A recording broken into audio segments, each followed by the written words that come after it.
Hello friends, welcome to our channel box office blockbusters. কথা বলবো কালকে এই মুভির 12 দিনের কালেকশন নিয়ে, বুমেরাং এই মুভির 32 দিনের কালেকশন নিয়ে, কথা বলবো তুফান এই মুভির 22 দিনের বাংলাদেশের কালেকশন নিয়ে, চতুর্থ দিনের আপনারা জানেন ইন্ডিয়ার কালেকশন নিয়ে, কথা বলবো 11 দিনের এই মুভির ওভারসিজ মার্কেটের কালেকশন নিয়ে। যারা superstar global star Shakib Khan স্যারের ফ্যান তাদের জানিয়ে দেই দরদ কিন্তু অক্টোবরে আসছে, প্লাস তুফান খুবই তাড়াতাড়ি হিন্দি মার্কেটে রিলিজ হবে। তুফানের হিন্দি ডাবিং কমপ্লিট, যার কারণে মুভিটি খুবই শীঘ্রই হিন্দি মার্কেটে রিলিজ হওয়ার জন্য পুরোপুরি তৈরি। আমরা আশা করছি ব্লকবাস্টার এই ফিল্মটি হিন্দি মার্কেটে একটি ভালো আয় করবে, কমপক্ষে একটি আশানুরূপ ভালো আয় মুভিটি হিন্দি মার্কেটে করে নেবে।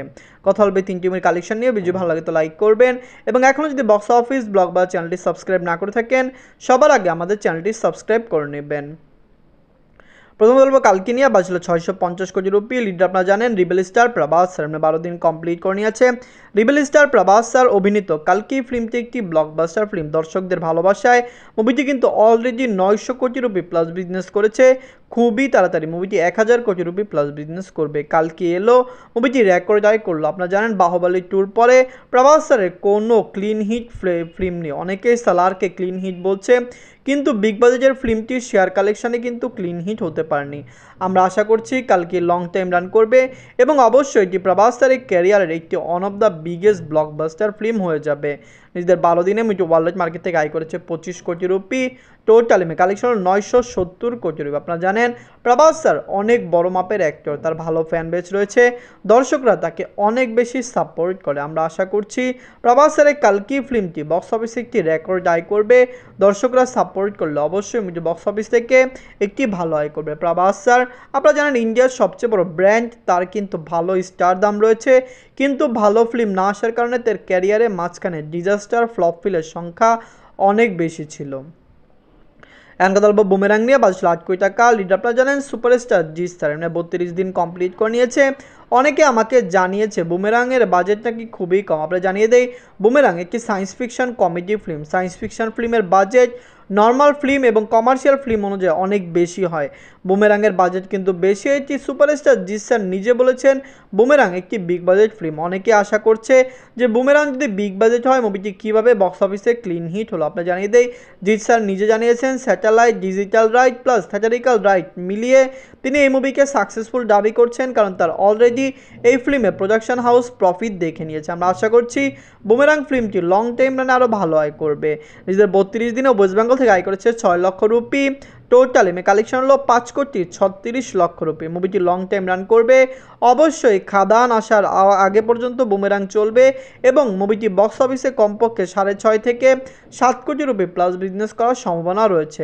সুপারস্টার জিৎ স্যার তিনি অনেক clean hit, super hit, blockbuster, industry hit ফিল্মও দিয়েছেন। আমরা আশা করছি সামনে তার বস 3 ফিল্মটি ইন্ডাস্ট্রি হিট হবে।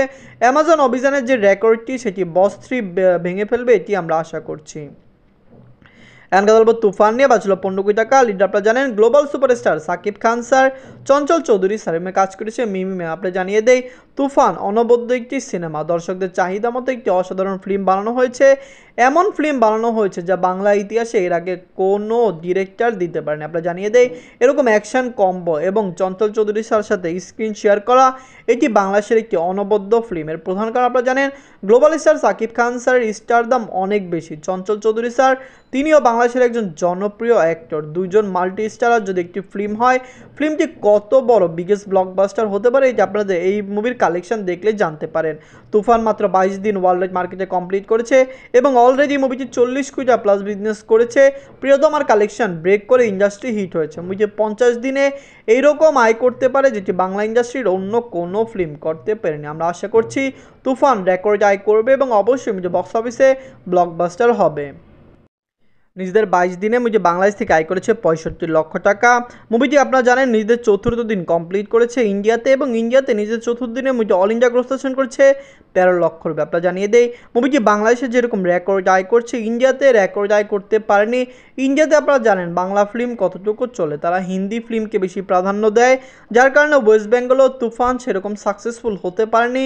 আপনি জানিয়ে দেয় ওভারসিজ মার্কেটে তুফান ব্লকবাস্টার, বাংলাদেশে মুভিটি ব্লকবাস্টার, কিন্তু ইন্ডিয়ার মতো একটি মার্কেট মার্কেট, যেখানে ফিল্ম অনেক টাকা আয় করতে পারে, সেখানে তুফান আয় করতে পারেনি একমাত্র বাংলা ফিল্মকে সাপোর্ট না করার জন্য। সুপারস্টার জিৎ স্যার এবং আপনারা জানেন অন্য দর্শক অন্য অ্যাক্টরের ফিল্মও বাংলা ইন্ডাস্ট্রিতে ভালো আয় করতে পারে না। নিজের 11 দিনে ইউএসএ মার্কেট থেকে তুফান আয় করেছে 8 লক্ষ টাকা, দুবাই থেকে আয় করেছে 10 লক্ষ টাকা, অস্ট্রেলিয়া মার্কেট থেকে আয় করেছে 4 লক্ষ টাকা, ইউকে থেকে আয় করেছে 10 লক্ষ টাকা। আপনি জানিয়ে দেয় ইউকেতে প্রতিদিন মুভি 14টি শো করে হাউসফুল দিচ্ছে, যেটি একটি অনবদ্য, কারণ বাংলাদেশের ইন্ডাস্ট্রিতে এরকম ফিল্ম এর আগে হয়নি যে ওভারসিজ মার্কেটেও এত সংখ্যক হাউসফুল শো কোনো ফিল্ম দিতে পারেনি। নিজের 22 দিনে মুভি ওয়ার্ল্ড মার্কেট থেকে আয় করেছে 1 কোটি 10 লক্ষ টাকা, টোটাল কালেকশন হলো 46 কোটি 47 লক্ষ টাকা। আপনি জানিয়ে দেই প্রিয়তমার আয় ছিল 43 কোটি টাকা এবং সেই আয়টিকে ব্রেক করে 46 কোটি 47 লক্ষ টাকা আয় করে তুফান কিন্তু অলরেডি ইন্ডাস্ট্রি হিট হয়ে গেছে। দর্শকরা এই মুভিকে সাপোর্ট করছে, আমরা আশা করছি ব্লকবাস্টার সিনেমা আরও আসবে বাংলা ইন্ডাস্ট্রিতে। আপনারা জানেন শুধু তুফান নয়, তুফানের পর আরও 2টি ফিল্ম রয়েছে, একটি হলো জঙ্গলি আর একটি হলো নূর। এই 2টি ফিল্মও বক্স অফিসে ভালো কালেকশন করতে পারে। শুধু এই ফিল্ম নয়, বাংলা ইন্ডাস্ট্রিতে আরও অনেক ফিল্ম আসা বাকি রয়েছে। আপনারা জানেন আফরান নিশোর সুরঙ্গর পর আর কোনো ফিল্ম আসেনি, কিন্তু তিনি আপকামিং 2টি ফিল্মের অ্যানাউন্সমেন্ট করেছেন, 2টি ফিল্ম আসবে। আমরা আশা করছি সেই ফিল্মগুলি খুবই দ্রুত রিলিজ হবে। Superstar Shakib Khan স্যারেরও 4-5টি film already কিন্তু লাইনে রয়েছে। দরদ আছে, দরদের পরে কিন্তু আপনারা জানেন তুফান 2 আসবে, ওসিয়াত আছে, এরকম অনেক ফিল্ম রয়েছে যেসব ফিল্ম আসবে এবং দর্শকদের মন জয় করে নেবে। আপনারা যদি এখনও তুফান, বুমেরাং, কালকি না থাকেন দেখবেন, কমেন্ট করে জানিয়ে দিন এই 3টি মুভির মধ্যে সবচেয়ে বাংলা মুভি কোনটি। ধন্যবাদ।